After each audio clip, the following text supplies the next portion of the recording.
Hi ಎಲ್ರಿಗೂ. ಇವತ್ತು ಬೂದುಗುಂಬಳಕಾಯಿಯಿಂದ ಮಾಡುವ 2 ರೆಸಿಪಿಗಳನ್ನು ನಿಮ್ಮ ಜೊತೆ ಶೇರ್ ಮಾಡ್ತಾ ಇದ್ದೇನೆ. ಮೊದಲು ಬೂದುಗುಂಬಳಕಾಯಿ ಸಾಸಿವೆ ಮಾಡೋ ವಿಧಾನವನ್ನು ನೋಡೋಣ.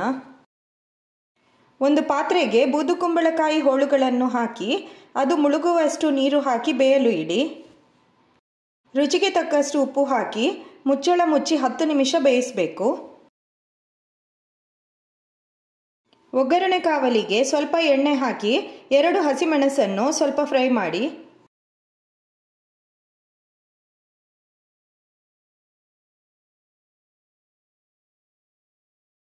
ಒಂದು ಸ್ಪೂನ್ ಅಕ್ಕಿಯನ್ನು ಸಣ್ಣ ಉರಿಯಲ್ಲಿ 2 ನಿಮಿಷ ಫ್ರೈ ಮಾಡಬೇಕು.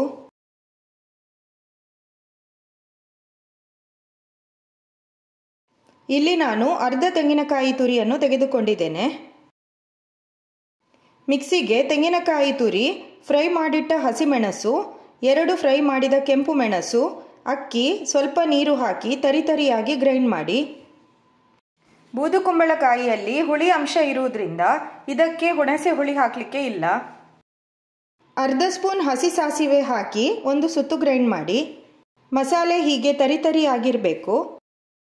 ಈಗ ಇಲ್ಲಿ ಬೂದುಗುಂಬಳಕಾಯಿ ಹೋಳುಗಳು ಚೆನ್ನಾಗಿ ಬೆಂದಿದೆ. ಇದಕ್ಕೆ ರುಬ್ಬಿಟ್ಟ ಮಸಾಲೆ ಹಾಕಿ ಚೆನ್ನಾಗಿ ಕುದಿಸಬೇಕು. ಸಾಮಾನ್ಯವಾಗಿ ಇದರ ಮಸಾಲೆ ಜಾಸ್ತಿ ಖಾರ ಆಗಲಿಕ್ಕೆ ಇಲ್ಲ. ಖಾರ ಇಷ್ಟಪಡುವವರು ಬೇಕಾದರೆ 1 ರಿಂದ 2 ಮೆಣಸು ಜಾಸ್ತಿ ಹಾಕಬಹುದು. ಮಸಾಲೆ ಗಟ್ಟಿ ಅಂತ ಅನಿಸಿದರೆ ಸ್ವಲ್ಪ ನೀರು ಹಾಕಬಹುದು.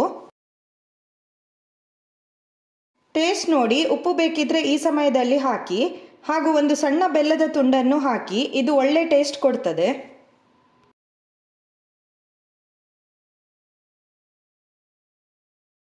ಚೆನ್ನಾಗಿ ಕುದಿ ಬಂದ ಮೇಲೆ ಇದಕ್ಕೆ ಒಗ್ಗರಣೆ ಹಾಕಬೇಕು. ಒಗ್ಗರಣೆ ಕಾವಲಿಗೆ 2 ಸ್ಪೂನ್ ತೆಂಗಿನೆಣ್ಣೆ ಹಾಕಿ ಸಾಸಿವೆ, ಕರಿಬೇವು, ಕೆಂಪು ಮೆಣಸು ಹಾಕಿ ಒಗ್ಗರಣೆ ಮಾಡಿ.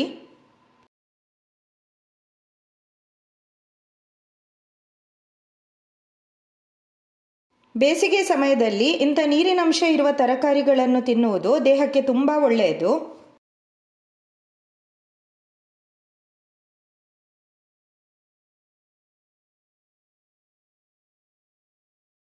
ಈಗ ಇನ್ನೊಂದು ರೆಸಿಪಿ ಬೂದುಗುಂಬಳಕಾಯಿ ಹುಳಿ ಹೇಗೆ ಮಾಡುವುದು ಅಂತ ನೋಡೋಣ.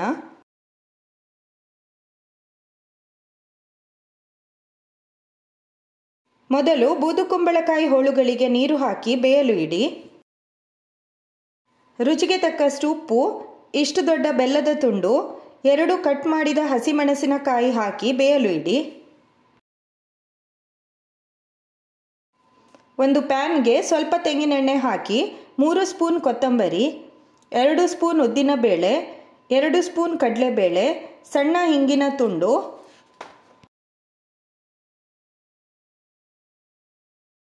1 ಸ್ಪೂನ್ ಅಕ್ಕಿ ಹಾಕಿ ಸಣ್ಣ ಉರಿಯಲ್ಲಿ 2 ನಿಮಿಷ ಫ್ರೈ ಮಾಡಿ.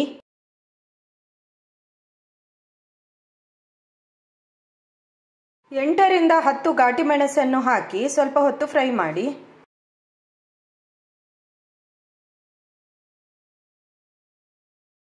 ಕೊನೆಯಲ್ಲಿ ಸಣ್ಣ ಕಪ್ ತೆಂಗಿನ ತುರಿ, ಸ್ವಲ್ಪ ಅರಿಶಿನ ಪುಡಿ ಹಾಕಿ 2 ನಿಮಿಷ ಫ್ರೈ ಮಾಡಿ ಗ್ಯಾಸ್ ಆಫ್ ಮಾಡಿ.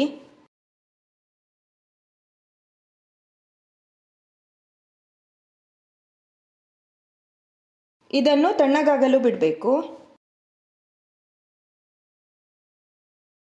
2 ಸ್ಪೂನ್ ಕಪ್ಪು ಎಳ್ಳನ್ನು ಚೆನ್ನಾಗಿ ತೊಳೆದು ಡ್ರೈ ಫ್ರೈ ಮಾಡಿ ಇಡಿ.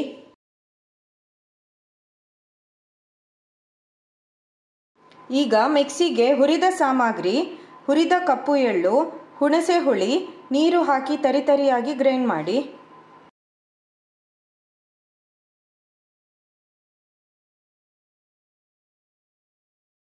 ಬೂದುಗುಂಬಳಕಾಯಿ ಹೋಳುಗಳು ಚೆನ್ನಾಗಿ ಬೆಂದ ನಂತರ ಈ ಮಸಾಲೆಯನ್ನು ಹಾಕಿ ಒರಳು ತೊಳೆದ ನೀರನ್ನು ಹಾಕಿ ಚೆನ್ನಾಗಿ ಕುದಿಸಬೇಕು.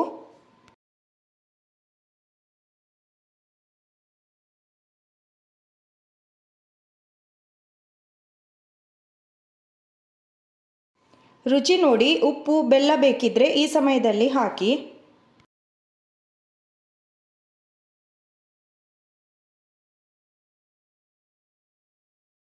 ನಾನು ಮತ್ತೆ ಸ್ವಲ್ಪ ಹುಣಸೆ ಹುಳಿ ನೀರನ್ನು ಹಾಕ್ತಾ ಇದ್ದೇನೆ. ಇದನ್ನೆಲ್ಲ ನೀವು ನಿಮ್ಮ ಟೇಸ್ಟ್ಗೆ ಅನುಸಾರವಾಗಿ ಹೆಚ್ಚು ಕಡಿಮೆ ಮಾಡಬಹುದು. ಈಗ ಇದಕ್ಕೆ ಒಗ್ಗರಣೆ ಮಾಡಬೇಕು. ಒಗ್ಗರಣೆ ಕಾವಲಿಗೆ 2 ಸ್ಪೂನ್ ತೆಂಗಿನೆಣ್ಣೆ ಹಾಕಿ ಸಾಸಿವೆ, ಕೆಂಪು ಮೆಣಸು, ಕರಿಬೇವು ಹಾಕಿ ಒಗ್ಗರಣೆ ಮಾಡಿ. ನನ್ನ ಈ ರೆಸಿಪಿಗಳು ನಿಮಗೆ ಇಷ್ಟ ಆದರೆ ಲೈಕ್, ಶೇರ್ ಮತ್ತು ಕಮೆಂಟ್ ಮಾಡಿ ಹಾಗೂ ನನ್ನ ಚಾನಲನ್ನು ಸಬ್ಸ್ಕ್ರೈಬ್ ಮಾಡಿ. ಇನ್ನೊಂದು ಹೊಸ ರೆಸಿಪಿಯೊಂದಿಗೆ ಮತ್ತೆ ಸಿಗೋಣ. ಬಾಯ್ ಎಲ್ರಿಗೂ.